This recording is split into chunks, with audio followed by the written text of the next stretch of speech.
شادی میں بھی لاکھوں روپے خرچ ہوتے ہیں، جہیز کے نام پر، منگنی کی رسموں کے نام پر، مہمانوں کے آنے جانے کے نام پر، بارات کو لانے لے جانے کے نام پر کتنی رسمیں ہیں، مہندی کی رسم ہے، افتن کی رسم ہے، اور بہت ساری خرافات۔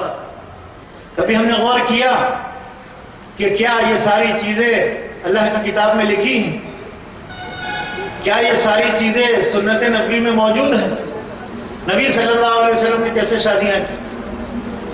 کیا سادگی اختیار کرنے کا حکم دیا؟ حدیث میں ہے، آپ نے فرمایا وہ نکاح بابرکت ہے جو کم خرچ والا نکاح بابرکت ہے۔ اور آج ہمارے نکاح بڑا خرچہ ہو رہا ہے، بڑا پیسہ خرچ ہوتا ہے۔ تو شادیوں میں جتنی فضول خرچی ہے، اس فضول خرچی کو اگر روک دیا جائے، وہی پیسہ تعلیم پر خرچ کریں، وہی پیسہ اپنے بچوں کی اچھی تربیت پہ خرچ کریں۔ آج ایسا نہیں ہے کہ پیسے نہیں، پیسے کم زیادہ ہر ایک کے پاس، اور اس کا اندازہ اسی وقت لگتا ہے جب آدمی شادی کرتا ہے، اس میں دل کھول کر دکھاتا ہے کہ میری کیا مالی پوزیشن ہے۔ پتہ چلتا ہے کہ صاحب بارات میں 250 آدمی، 2 بسیں ہیں اور 4-5 کاریں چلی جا رہی، حملہ کرنے کے لیے جیسا لگتا ہے کہ کسی ملک پر حملہ کرے۔ ابھی سوچا آپ نے کہ اس بارات کا تصور کتاب و سنت میں ہے؟ تمام مکاتب فکر کے لوگ، کسی بھی مسلک کے مسلمان چھوٹے چھوٹے مسئلوں میں لڑنے کے لیے فوراً آمادہ ہو جاتے، اور ایک کو دوسرے کو مسجدوں سے نکالنا، نکاح خارج کرنا، وہ اس کی بیوی نہیں رہی، وہ اس کا شوہر نہیں رہا، چھوٹی چھوٹی باتوں۔ لیکن یہ اتنے بڑے بڑے گناہ ہم کر رہے ہیں، اور فضول خرچی کر کے شیطان کے بھائی بنے ہوئے، فضول خرچی کر کے شیطان کے بھائی بنے ہوئے ہیں۔ میرے بھائیوں سوچو، سارے مسلمان مل کر سوچیں کہ شادیوں پر منگنی سے لے کر اور لڑکی کے رخصت ہونے کے وقت تک کتنے پیسے کی بربادی ہے۔ اللہ کے نبی صلی اللہ علیہ وسلم کے زمانے میں بے شمار شادیاں ہوئی، اور نہ منگنی کی رسم ہے، نہ جہیز کا لین دین ہے، نہ بارات کا تصور۔ ایک صحابی حضرت عبد الرحمن ابن عوف رضی اللہ عنہ، عشرہ مبشرہ میں سے، نام آپ نے سنا ہو۔ مکہ مکرمہ میں بڑے مالدار خاندان سے ان کا تعلق تھا، اللہ نے توفیق دی، اسلام قبول کر لیا۔ محمد رسول اللہ صلی اللہ علیہ وسلم نے مدینہ منورہ کے لیے ہجرت کی، وہ بھی آپ کے پیچھے پیچھے ہو گئی۔ ان کے گھر والوں نے ساری جیب خالی کر دی، ان کے بچوں کو روک لیا، بیوی کو روک لیا، کہا نہیں تمہیں جانا ہے اکیلے جاؤ۔ عبد الرحمن ابن عوف رضی اللہ تعالیٰ عنہ مدینہ تشریف لے آئے۔ مدینہ پہنچنے کے بعد اہل مدینہ نے نصرت کی جو مثال قائم کی، قیامت تک اس کی نظیر نہیں ملتی۔ مکے سے آنے والے مہاجرین کے ساتھ تعاون، ان کی مدد، ان کا ساتھ جس انداز میں دیا، اس کی مثال نہیں ملتی، قیامت تک نہیں ملے۔ لیکن حضرت عبد الرحمن ابن عوف رضی اللہ تعالیٰ عنہ نے فرمایا کہ نہ تو مجھے کسی سے مال و دولت چاہیے، نہ عورت چاہیے، کچھ نہیں چاہیے، مجھے بازار بتاؤ، مارکیٹ کہاں؟ بازار بتایا گیا، وہاں جا کر کاروباری انسان تھے، پنیر کا کام شروع کر دیا، اللہ نے برکت دی، مالدار ہو گئے۔ مال و دولت جب ان کے پاس آیا تب شادی کی، اور کیسے کی؟ اللہ کے نبی صلی اللہ علیہ وسلم سے ملاقات ہوتی، نکاح کے بعد ملاقات ہو رہی، نکاح سے پہلے کوئی دعوت نہیں، کوئی بارات نہیں۔ نبی صلی اللہ علیہ وسلم نے اندازہ کیسے لگایا؟ ان کے کپڑوں میں سے غیر معمولی خوشبو آ رہی تھی۔ اب وہ کہ یہاں خوشبو کا آج بھی بڑا استعمال ہے، اور یہ پرانے زمانے سے خوشبو کے بڑے دیندار۔ نبی صلی اللہ علیہ وسلم معلوم ہے خیریت عبد الرحمن کیا ہے؟ آج بڑی خوشبو ہے، عطر کے نشانات کپڑوں پر ہیں۔ کچھ لوگ اسی سے اپٹن کی دلیل لے لیتے، یہ غلط ہے۔ جو اپٹن کی رسم ہے، اس کی دلیل بنا لیتے ہیں کہ عبد الرحمن ابن عوف کے کپڑوں پر کچھ نشانات تھے، وہ خوشبو کے نشان تھے، نہ کہ اپٹن کے۔ حضرت عبد الرحمن ابن عوف نے عرض کیا اللہ کے رسول میں نے نکاح کیا. اللہ اکبر. ہمارے ماں باپ فدا ہو جائے محمد رسول اللہ صلی اللہ علیہ وسلم، فدا ہو ابی و امی. آپ نے فرمایا برکت کی دعا بارک اللہ فیکم عبد الرحمن، اللہ تمہارے نکاح میں برکت دے. یہ نہیں فرمایا کہ مجھ کو پوچھا بھی نہیں، مجھ کو بلایا بھی نہیں، مجھ سے نکاح بھی نہیں پڑھوایا.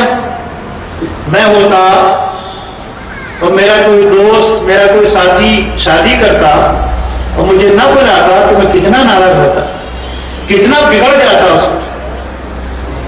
اور یہ بھی کہتا کہ میں تمہارے محلے کی مسجد کا امام ہوں، میرا حق تھا مجھ سے نکاح پڑھواتا.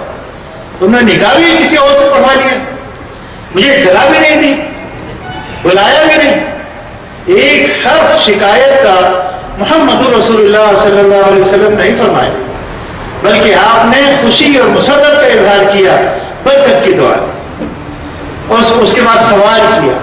سن لو مسلمانوں، سن لو سوال کیا ہے.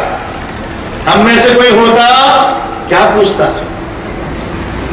سوچو اپنے ذہن میں، جواب آ گیا ہوگا. ہم میں سے کوئی ہوتا تو پوچھتا میں کیا ملا ہے، کون سی گاڑی ملی ہے، کون سی بائک ملی ہے، سونا کتنا ملا ہے، جہیز میں کیا کیا لائی ہے دلہن، کتنا مال آیا، اور فلاں کیا شادی ہوئی ہے، بڑا مالدار ہے، ٹھیک ٹھاک دیا ہے کہ نہیں، ذرا گھڑی تو دکھاؤ کون سی. اللہ اکبر. محمد رسول اللہ صلی اللہ علیہ وسلم سوال کرتے ہیں عبد الرحمن مہر میں کیا دیا. ہم لوگ مہر کا تصور ہی نہیں ہمارے یہاں. بات لو جی بات لو، ہاں کون دے گا کون لے گا، ہاں ہاں اچھا بھائی کتنے، ارے مہر فاطمی، مہر فاطمی. اور نکاح فاطمہ کے نکاح کی طرح نہیں ہو رہا ہے. یا اللہ، نکاح کا طریقہ، نکاح کی رسمیں فاطمہ کے نکاح سے کوئی لینا دینا ہے. میرے فاطمہ، ارے بھائی میرے فاطمی کتنا ہے نہ پڑھانے والے کو پتا ہے نہ جس کا نکاح ہو رہا ہے اسے پتا، دے گا کیا. ایسے ایسے لوگوں کے پاس رجسٹر ہیں آج کل نکاح پڑھانے کے، وہ بھی کاروبار بن گیا. 250 500 دلی میں تو 1000 سے اوپر ملتے ہیں، یہاں کچھ کم ہے یو پی میں. تو کمانے کے لیے رجسٹر بنا لیے ہیں، یہ نہیں پتا ہے نکاح پڑھانے والے کو کہ میرے فاطمی ہوتا کتنا. اور آج کل کم نہیں ہے، وہ تقریباً 150 تولہ چاندی بنتی ہے. مطلب حساب لگا لو 30 اور 40 یا 40 اور 50 ہزار کے درمیان رقم بنے گی. چھوٹی موٹی رقم نہیں ہے، مگر سوچتے ہیں ہم لوگ کہ کس کو دینا ہے کس کو لینا ہے. اور لڑکیوں کو بھی یہ تعلیم دی جاتی ہے گھروں میں، یا یہ بغیر کہے یہ ذہن بنتا ہے بچیوں کا کہ مانگا نہیں کرتے، مہر لیا نہیں کرتے. یہ ہمارے یہاں بچیوں کی تعلیم ہے. ایک صاحب نے ایک واقعہ سنایا کہ ایک آدمی کام کرنے کی غرض سے، چونکہ ہمارے یہاں مہر کا مسئلہ آتا ہے طلاق کے وقت، اگر اللہ نہ کرے کسی کا طلاق کا معاملہ آ جائے تو تب مہر دیا جاتا ہے، تب مہر کا مسئلہ ہوتا ہے. ہاں جی مہر بھی دو، اس سے پہلے نہیں. تو ایک صاحب کام کرنے کے سلسلے میں سعودی عرب چلے گئے. وہاں جا کر کچھ دینی مجالس میں علماء کی صحبت میں بیٹھتے رہے.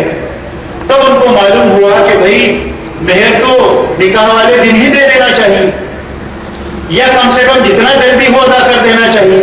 میری شادی کو تو 20 سال ہو گئے، میں نے مہر ہی نہیں دیا. تو جب ان کی ذہن میں مسئلہ آ گیا، علماء سے سمجھ لیا، تو اس اللہ کے بندے نے اپنی بیوی کو مہر کی رقم وہاں سے بھیج دی. ایک رقم بھیجی جتنے مہر مقرر ہوا تھا، اور اس کو لکھا کہ بیگم یہ تمہارے مہر کے پیسے ہیں جو میں ادا نہیں کر سکا، اب ادا کر رہا. وہ جیسے رقم آئی اور یہ پتا چلا تفصیل کے مہر کی رقم ہے، تو اس کے گھر میں تو رونا پیٹنا شروع ہو گیا. یہ سمجھا گیا کہ شاید طلاق دی جا رہی. یہ ہماری دینی معلومات، اتنے گئے گزرے ہیں ہم لوگ، اور پھر اس پر پتہ نہیں کیا کیا ہم لوگ سمجھتے ہیں کہ ہم ایسے ہیں اور ڈبل پیسے. یہ دینی معلومات کا حال ہے.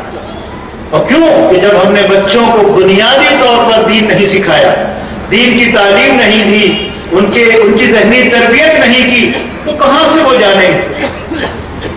تو اللہ کے نبی صلی اللہ علیہ وسلم نے کیا سوال کیا؟ عبد الرحمن مہر میں کیا دیا؟ حضرت عبد الرحمن ابن عوف رضی اللہ تعالیٰ عنہ نے فرمایا کہ اللہ کے رسول میں نے کھجور کی گٹھلی کے ہم وزن سونا مہر میں دیا۔ نبی صلی اللہ علیہ وسلم فرمایا عبد الرحمن اولم، ولیمہ کرو، ولو بشا، ایک ہی بکری کیوں نہ، ولیمے کی ترغیب دلائی، باقی کچھ نہیں۔ نہ وہاں جہیز تھا، نہ وہاں بارات تھی۔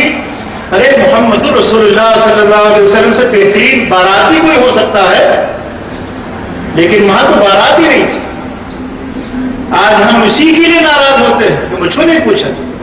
مجھے پتا ہے کہ میں نے جس کے یہاں رشتہ کیا ہے اپنے بچے کا، وہ شخص معاشی طور پر کمزور ہے اور وہ صرف اتنی طاقت رکھتا ہے کہ 50-25 لوگوں کو کھانا کھلا دے، لیکن میں یہ دباؤ ڈالوں نہیں صاحب، میں تو 250 آدمی لے کر آؤں گا۔